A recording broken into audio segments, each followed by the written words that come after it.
ನಮಸ್ಕಾರ ಸ್ನೇಹಿತರೆ, ನಮ್ಮ ನಂಬಿಕೆಗೆ ಸ್ವಾಗತ ಸುಸ್ವಾಗತ. ಸ್ನೇಹಿತರೆ, ಆಗ ತಾನೇ ಸಿನಿಮಾ ಕ್ಷೇತ್ರದಲ್ಲಿ ಕನ್ನಡ ಭಾಷೆಯ ಸಿನಿಮಾಗಳು ದಾಪುಗಾಲಿಡುತ್ತಿತ್ತು. ಅಲ್ಲದೆ ಸುತ್ತಮುತ್ತಲಿನ ಪರಭಾಷಾ ಸಿನಿಮಾಗಳು ತಾಂತ್ರಿಕವಾಗಿ ಪ್ರಾಬಲ್ಯವನ್ನು ಹೊಂದಿದ್ವು. ಮಾತ್ರವಲ್ಲ, ಒಂದು ಸ್ಟುಡಿಯೋ ಅಂತ ಇಲ್ಲದೆ ಕನ್ನಡ ಸಿನಿ ನಟರು ಪಕ್ಕದ ತಮಿಳುನಾಡಿಗೆ ಹೋಗಿ ಅಲ್ಲಿಯೇ ವಾರಗಟ್ಟಲೆ ಕಾದು ನಿಲ್ಲಬೇಕಾದ ಪರಿಸ್ಥಿತಿಯೂ ಇತ್ತು. ಅಲ್ಲದೆ ಕನ್ನಡದವರು ಅನ್ನೋ ತಿರಸ್ಕಾರವನ್ನು ಅನುಭವಿಸಿದ್ದಿದೆ. ಎಲ್ಲ ಭಾಷೆಯ ಸಿನಿಮಾಗಳು ಮುಗಿದ ನಂತರ ಸಮಯವಿದ್ದರೆ ಮಾತ್ರ ಸ್ಟುಡಿಯೋಗಳಲ್ಲಿ ಅವಕಾಶ ಕಲ್ಪಿಸಿಕೊಡಲಾಗ್ತಿತ್ತು. ನಿಜಕ್ಕೂ ಅಂದಿನ ಕಾಲದಲ್ಲಿ ದುಸ್ತರವಾಗಿತ್ತು ಸಿನಿಮಾ ಪಯಣ. ಅದೇ ಕಂಡೀಷನ್ನಲ್ಲೇ ಒಳ್ಳೊಳ್ಳೆ ಅದ್ಭುತ ಸಿನಿಮಾಗಳು ಮೂಡಿಬಂದವು. ಪ್ರೇಕ್ಷಕ ಮಹಾಪ್ರಭುಗಳು ಕೂಡ ಸಿನಿಮಾವನ್ನ ಮೆಚ್ಚಿ ಸಿನಿ ರಂಗವನ್ನ ಪ್ರೋತ್ಸಾಹಿಸಿ ಬೆಂಬಲಿಸಿದ್ರು. ಆದರೆ ಕನ್ನಡ ಸಿನಿಮಾ ರಂಗ ಇಡೀ ಭಾರತವೇ ತಿರುಗಿ ನೋಡುವಂತೆ ಮಾಡಿದ್ದು ಅಂದರೆ ಅದು ಖ್ಯಾತ ನಿರ್ದೇಶಕ ಪುಟ್ಟಣ್ಣ ಕಣಗಾಲರಿಂದಲೇ ಅನ್ನೋ ಮಾತನ್ನ ಹಲವಾರು ದಿಗ್ಗಜ ಕಲಾವಿದರು ಒಪ್ಪಿಕೊಳ್ತಾರೆ.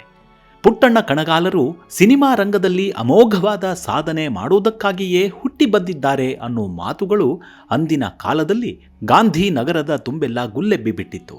ಇಂದಿಗೂ ಆ ಮಾತಂತೂ ಕಡಿಮೆಯಾಗಲೇ ಇಲ್ಲ. ಈಗಿನ ತಂತ್ರಜ್ಞಾನಕ್ಕೆ ಹೋಲಿಕೆ ಮಾಡಿದರೆ ಆಗಿನ ತಂತ್ರಜ್ಞಾನ ಸಂಪೂರ್ಣ ಶೂನ್ಯವಾಗಿತ್ತು. ರೀಲ್ ಸುತ್ತಿ ಸುತ್ತಿ ಸಾಕಾಗಿ ಬಿಡೋ ಕಾಲದಲ್ಲೇ ಅದ್ಭುತ ಸಿನಿಮಾಗಳನ್ನು ಸಿನಿ ರಸಿಕರಿಗೆ ಉಣಬಡಿಸಿದ ಕೀರ್ತಿ ಪುಟ್ಟಣ್ಣ ಕಣಗಾಲರಿಗೆ ಸಲ್ಲುತ್ತೆ. ಅಲ್ಲದೆ ಆಧುನಿಕ ಕಾಲಮಾನದ ಟ್ರೆಂಡ್ಗೆ ತಕ್ಕಂತಹ ಕಥೆಗಳನ್ನು ನಿರ್ದೇಶಿಸಿ ಯಶಸ್ವಿಯಾದವರು ಪುಟ್ಟಣ್ಣ ಕಣಗಾಲರು. ಅವರ ವೈಯಕ್ತಿಕ ಬದುಕಿನ ಬಗ್ಗೆ ಹಲವರಿಗೆ ತಿಳಿದೇ ಇದೆ.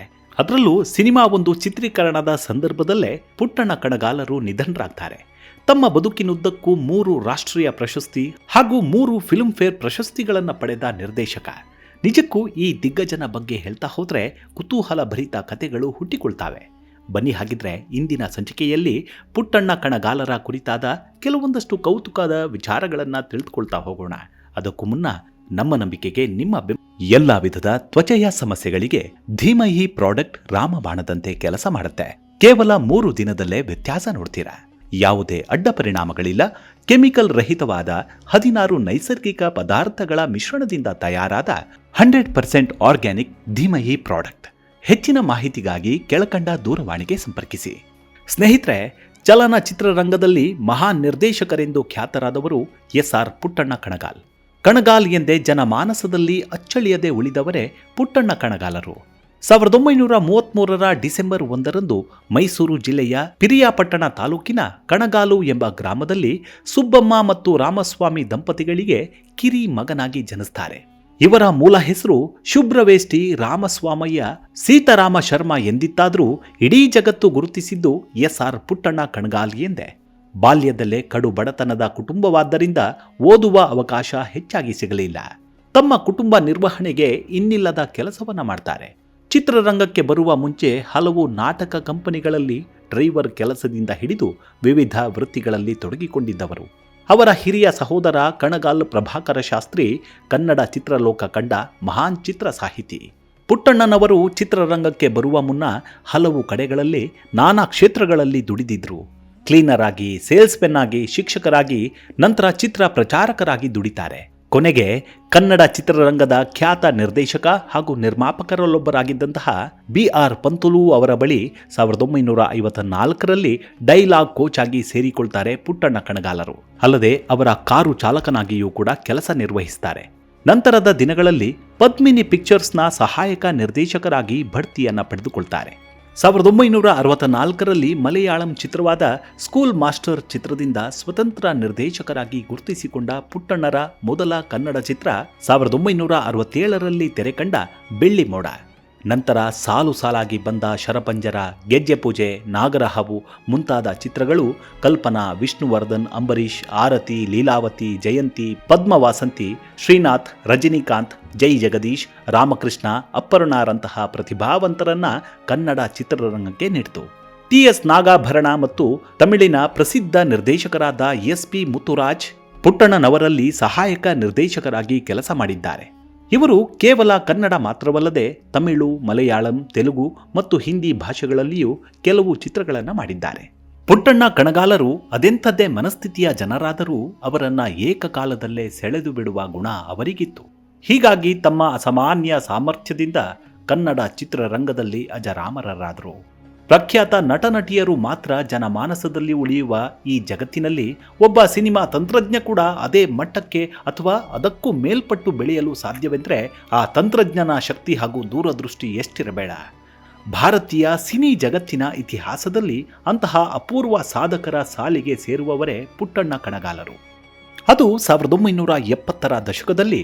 ಆಗ ತಾನೇ ಒಬ್ಬ ನಟನಾ ಕ್ಷೇತ್ರದಲ್ಲಿ ಹೆಜ್ಜೆ ಇಡಲು ಪ್ರಾರಂಭಿಸಿದ್ದ. ಆತ ಕಥಾಸಂಗಮ ಎಂಬ ತ್ರಿವಳಿ ಕಥೆಗಳ ಚಿತ್ರದಲ್ಲಿ ಮುನಿತಾಯಿಯಲ್ಲಿನ ಒಂದು ಸಣ್ಣ ಪಾತ್ರಕ್ಕೆ ಆಯ್ಕೆಯಾದ. ಆ ಪಾತ್ರದಲ್ಲಿ ಆತನ ಅಭಿನಯ ಎಲ್ಲರ ಬಾಯಿ ಮಾತಾಗಿ ಹೋಯಿತು. ಆ ನಟನನ್ನ ಪತ್ರಕರ್ತರು ಹೊಗಳಿದ್ರು. ಅದೆಂತಹ ಅದ್ಭುತ ಅಭಿನಯ ನಿಮ್ಮದು ಅಂತ ಹಾಡಿಕೊಂಡಾಡಿದ್ರು. ಅದಕ್ಕೆ ಆ ನಟ ಈ ರೀತಿ ಉತ್ತರಿಸ್ತಾರೆ: ಆ ಅದ್ಭುತ ಎಂಬ ಪ್ರಶಂಸೆ ಸೇರಬೇಕಿದ್ದು ನಿರ್ದೇಶಕ ಪುಟ್ಟಣ್ಣ ಕಣಗಾಲರಿಗೆ. ಅವರು ನನಗೆ ಮಾಡಿ ತೋರಿಸಿದ ಅಭಿನಯದ ಕಾಲು ಭಾಗ ಕೂಡ ನಾನು ಮಾಡಿದ್ದೇನೆಂದು ಭಾವಿಸೋದೇ ಇಲ್ಲ ಎಂದಿದ್ರು ಆ ನಟ. ಆ ಪಾತ್ರಧಾರಿ ಮತ್ಯಾರೂ ಅಲ್ಲ, ಇಂದು ಭಾರತದ ಚಿತ್ರರಂಗದಲ್ಲಿ ಜನಪ್ರಿಯತೆಯ ತುತ್ತ ತುದಿಯಲ್ಲಿರುವ ಸೂಪರ್ ಸ್ಟಾರ್ ರಜನಿಕಾಂತ್. ಅಷ್ಟೇ ಅಲ್ಲ, ಕನ್ನಡ ಚಲನಚಿತ್ರ ರಂಗದಲ್ಲಿ ಅಂದು ವಿಭಿನ್ನ ಸ್ತರಗಳಲ್ಲಿ ಪ್ರಸ್ತುತರಾಗಿದ್ದಂತಹ ರಾಜ್ಕುಮಾರ್, ಕಲ್ಯಾಣ್ ಕುಮಾರ್, ಉದಯ್ ಕುಮಾರ್, ಗಂಗಾಧರ್, ಶ್ರೀನಾಥ್, ರಾಜೇಶ್, ರಂಗ, ಬಿ ಸರೋಜಾದೇವಿ, ಕಲ್ಪನಾ, ಜಯಂತಿ, ಭಾರತಿ, ಲೀಲಾವತಿ, ಅಶ್ವಥ್, ಸೀತಾರಾಮ್, ಬಾಲಕೃಷ್ಣ, ಶಿವರಾಮ್, ಮುಸುರಿ ಕೃಷ್ಣಮೂರ್ತಿ, ಧೀರೇಂದ್ರ ಗೋಪಾಲ್, ದಿನೇಶ್, ಉಮೇಶ್, ಎಂಪಿ ಶಂಕರ್, ರಾಜಾನಂದ್ ಮುಂತಾದ ಕಲಾವಿದರು ಪುಟ್ಟಣ್ಣನವರ ಚಿತ್ರಗಳಲ್ಲಿ ತೋರಿದ ವಿಭಿನ್ನತೆ ಹಾಗೂ ಅಂತಹ ಚಿತ್ರಗಳಿಂದ ಪಡೆದ ಪ್ರಖ್ಯಾತಿ ಕೂಡ ಅಷ್ಟೇ ಪ್ರಮುಖವಾಗಿ ಕಾಣ್ತವೆ. ಪುಟ್ಟಣ್ಣನವರು ಕಪ್ಪು ಬಿಳುಪು, ಬೆಳ್ಳಿ ಮೋಡ, ಗೆಜ್ಜೆ ಪೂಜೆ, ಶರಪಂಜರಗಳಲ್ಲಿ ಕಲ್ಪನಾರಿಗೆ ಒಳ್ಳೆ ಪ್ಲಾಟ್ಫಾರ್ಮ್ ಅನ್ನ ನಿರ್ಮಿಸಿಕೊಟ್ರು. ನಾಗರಹಾವು ಸಿನಿಮಾದಲ್ಲಿ ವಿಷ್ಣುವರ್ಧನ್ರಿಗೆ, ಅಂಬರೀಷರಿಗೆ ಹಾಗೂ ಚಾಮಯ್ಯ ಮೇಷ್ಟ್ರು ಅಶ್ವಥ್ ಅವರಿಗೆ ಶಕ್ತಿ ತುಂಬಿದ್ರು. ಎಡಕಲ್ಲು ಗುಡ್ಡದ ಮೇಲೆ ಚಿತ್ರದಿಂದ ಜಯಂತಿ ಅವರ ಬಾಳು ಬೆಳಗಿದ್ರು. ನಾಗರಹಾವು, ಶುಭಮಂಗಳ, ಮುನಿತಾಯಿ, ಉಪಾಸನೆ, ರಂಗನಾಯಕಿ ಚಿತ್ರಗಳಲ್ಲಿ ಆರತಿಗೆ ಬೆಳಕಾದರು. ಶುಭಮಂಗಳ, ಧರ್ಮಸೆರೆ, ಮಾನಸ ಸರೋವರಗಳಲ್ಲಿ ಶ್ರೀನಾಥರಿಗೆ ಸ್ವಾಮಿಯಂತಾದರು. ಪಡುವಾರಳ್ಳಿ ಪಾಂಡವರು ಚಿತ್ರದಲ್ಲಿನ ಮುಸುರಿ ಕೃಷ್ಣಮೂರ್ತಿ, ಧೀರೇಂದ್ರ ಗೋಪಾಲ್, ರಂಗನಾಯಕಿಯಲ್ಲಿ ರಾಜಾನಂದ್, ಹಲವಾರು ಚಿತ್ರಗಳಲ್ಲಿ ಶಿವರಾಮ್, ಹೀಗೆ ಹಿರಿಯ ಕಲಾವಿದರ ನಟನೆಯ ಹಿರಿಮೆಯಲ್ಲೆಲ್ಲ ಪುಟ್ಟಣ್ಣ ಕಣಗಾಲರು ಪ್ರಭೆಯಂತೆ ಬೆಳಗ್ತಾರೆ. ನಟನೆಯಲ್ಲಷ್ಟೇ ಅಲ್ಲದೆ ಗಾಯನ ಕ್ಷೇತ್ರದಲ್ಲಿ BK ಸುಮಿತ್ರಾ, ಕಸ್ತೂರಿ ಶಂಕರ್, BR ಛಾಯಾ ಮುಂತಾದವರು ಕೂಡ ಸಿನಿ ಜಗತ್ತಿನಲ್ಲಿ ಭದ್ರ ನೆಲೆ ಕಂಡುಕೊಂಡ್ರು. ಎಲ್ಲ ವಿಧದ ತ್ವಚೆಯ ಸಮಸ್ಯೆಗಳಿಗೆ ಧೀಮಹಿ ಪ್ರಾಡಕ್ಟ್ ರಾಮಬಾಣದಂತೆ ಕೆಲಸ ಮಾಡುತ್ತೆ. ಕೇವಲ 3 ದಿನದಲ್ಲೇ ವ್ಯತ್ಯಾಸ ನೋಡ್ತೀರಾ. ಯಾವುದೇ ಅಡ್ಡ ಪರಿಣಾಮಗಳಿಲ್ಲ.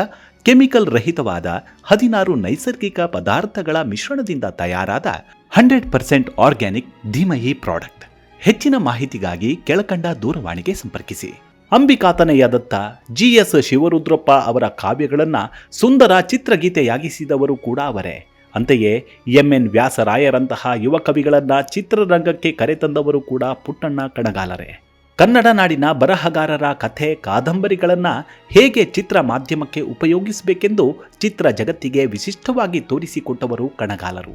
ಅಷ್ಟೇ ಅಲ್ಲ, ಸೊಬಗಿನ ಕನ್ನಡ ನಾಡನ್ನು ಹೇಗೆ ಚಿತ್ರೀಕರಣದಲ್ಲಿ ಸೆರೆ ಹಿಡಿದು ಪ್ರೇಕ್ಷಕನಿಗೆ ಸೊಗಸಾಗಿ ಉಣಬಡಿಸಬಹುದೆಂಬುದನ್ನು ತೋರಿಸಿಕೊಟ್ಟವರು ಪುಟ್ಟಣ್ಣನವರೇ. ಕವಿಗಳ ಹಾಡುಗಳನ್ನು ಹೇಗೆ ಚಿತ್ರಗಳಲ್ಲಿ ನವೀನ ರೀತಿಯಿಂದ ಹೊಂದಿಸಬೇಕೆಂಬ ಸೃಜನತೆ ಕೂಡ ಅವರದು. ಮೂಡಲ ಮನೆಯ ಮುತ್ತಿನ ನೀರಿನ ಉತ್ತರ ಧ್ರುವದಿಂ ದಕ್ಷಿಣ ಧ್ರುವಕ್ಕೂ, ಕೊಡಗಿನ ಕಾವೇರಿ ಬಾರೆ ಬಾರೆ ಚಂದದ ಚಲುವಿನ ತಾರೆ, ಜನುಮ ಜನುಮದ ಅನುಬಂಧ ವಿರಹ ನೂರು ನೂರು ತರಹ, ವೇದಾಂತಿ ಹೇಳಿದನು ಈ ಸಂಭಾಷಣೆ ನಮ್ಮ ಈ ಪ್ರೇಮ ಸಂಭಾಷಣೆ. ಹೀಗೆ ಒಂದಕ್ಕಿಂತಲೂ ಒಂದು ಅಮೋಘವಾದ ಸಾಹಿತ್ಯದ ಹಾಡುಗಳನ್ನೇ ರಸದೌತಣ ನೀಡಿದವರು ಪುಟ್ಟಣ್ಣ ಕಣಗಾಲರು. ಕನ್ನಡದಲ್ಲಿ ಸುಮಾರು 24 ಚಿತ್ರಗಳನ್ನು ನಿರ್ದೇಶಿಸಿರುವ ಪುಟ್ಟಣ್ಣನವರ ಚಿತ್ರಗಳನ್ನು ಕೇವಲ ಮಹಿಳಾ ಕೇಂದ್ರಿತ ಚಿತ್ರಗಳು ಎಂದು ಕೆಲವರು ಟೀಕಿಸಿದಾಗ ಸ್ವತಃ ಪುಟ್ಟಣ್ಣನವರೇ ಇದನ್ನು ಅಲ್ಲಗಳೆದಿದ್ರು. ಪುಟ್ಟಣ್ಣರಿಗಿಂತ ಹಿರಿಯರಾದ ತಮಿಳಿನ ಪ್ರಸಿದ್ಧ ನಿರ್ದೇಶಕರಾದ ಕೆ ಬಾಲಚಂದರ್ ಇವರನ್ನ ಗುರುಗಳೆಂದು ಪರಿಗಣಿಸುತ್ತಿದ್ದರಂತೆ. ಇದು ಪುಟ್ಟಣ್ಣನವರ ಕ್ರಿಯಾತ್ಮಕತೆಗೆ ಹಿಡಿದ ಕೈಗನ್ನಡಿ ಅಂತಿದೆ. ಈ ಮಹಾನ್ ನಿರ್ದೇಶಕನ ವೈಯಕ್ತಿಕ ಬದುಕನ್ನೊಮ್ಮೆ ಗಮನಿಸಿದ್ರೆ, ಬಾಲ್ಯದಲ್ಲಿಯೇ ನಾಗಲಕ್ಷ್ಮಿ ಎಂಬುವರನ್ನ ಮದುವೆಯಾಗಿದ್ದ ಪುಟ್ಟಣ್ಣರಿಗೆ 5 ಜನ ಮಕ್ಕಳಿದ್ರು. ನಂತರ 80ರ ದಶಕದ ಉತ್ತರಾರ್ಧದಲ್ಲಿ ನಟಿ ಆರತಿಯ ಪ್ರೇಮ ಪಾಶಕ್ಕೆ ಸಿಲುಕಿದ ಇವರು 1976ರಿಂದ 1981ರವರೆಗೆ ಆರತಿಯವರ ಜೊತೆ ವೈವಾಹಿಕ ಜೀವನವನ್ನು ನಡೆಸಿದರು. ಈ ದಂಪತಿಗೆ ಯಶಸ್ವಿನಿ ಎಂಬ ಮಗಳು ಕೂಡ ಇದ್ದು ಸದ್ಯ ಅಮೆರಿಕದಲ್ಲಿ ನೆಲೆಸಿದ್ದಾರೆ. 1981ರಲ್ಲಿ ವೈಯಕ್ತಿಕ ವಿಚಾರಗಳಿಂದಾಗಿ ಆರತಿ ಪುಟ್ಟಣ್ಣನವರನ್ನ ತೊರೆದರು ಅನ್ನೋದು ತಿಳಿದಿರುವ ಸಂಗತಿ. ಆದರೆ ಆರತಿಯವರನ್ನ ಅದೆಷ್ಟು ಪ್ರೀತಿಸುತ್ತಿದ್ದರೆಂದರೆ ಇದೇ ದುಃಖದಲ್ಲಿ ಮಾನಸ ಸರೋವರ ಚಿತ್ರವನ್ನ ಮಾಡಿ ತಮ್ಮ ದುಃಖವನ್ನ ಹೊರಹಾಕಿ ತಾನೊಬ್ಬ ಭಗ್ನ ಪ್ರೇಮಿ ಎಂದು ಸಾಬೀತುಪಡಿಸಿದರು. ಇಂತಹ ಅದಮ್ಯ ವ್ಯಕ್ತಿತ್ವ ಮಸಣದ ಹೂವು ಚಿತ್ರದ ಚಿತ್ರೀಕರಣ ನಡೆಯುತ್ತಿದ್ದ ಸಂದರ್ಭದಲ್ಲಿ 1985 ಜೂನ್ 5ರಂದು ಚೆನ್ನೈನಲ್ಲಿ ನಿಧನರಾದರು.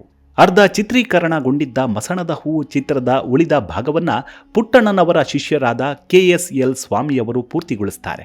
70ರ ದಶಕದಲ್ಲಿ ಅವರು ತೊಡಗಿಸಿಕೊಂಡಿದ್ದ 1000 ಮೆಟ್ಟಿಲು ಚಿತ್ರವನ್ನ ಅದರ ನಿರ್ಮಾಪಕರಾದಂತಹ DB ಬಸವೇಗೌಡರು ಪೂರ್ಣಗೊಳಿಸಿ ಬಿಡುಗಡೆ ಮಾಡ್ತಾರೆ. ಒಬ್ಬ ನಿರ್ದೇಶಕನ ನಿಧನಾನಂತರ ಪೂರ್ಣಗೊಂಡು ಬಿಡುಗಡೆಯಾದ ಸಿನಿಮಾಗಳು ಎಂದೇ ದಾಖಲೆಯನ್ನು ಬರೀತಾವೆ. ಪುಟ್ಟಣ್ಣ ಕಣಗಾಲ್ ಅವರ ಹೆಸರಿನಲ್ಲಿ ಜಯನಗರದಲ್ಲಿ ಸ್ಥಾಪಿಸಲಾಗಿದ್ದಂತಹ ಪುಟ್ಟಣ್ಣ ಥಿಯೇಟರ್ ಜಾಗದಲ್ಲಿ ಈಗ ಕಾಂಪ್ಲೆಕ್ಸ್ ತಲೆ ಎತ್ತಿ ನಿಂತಿದೆ.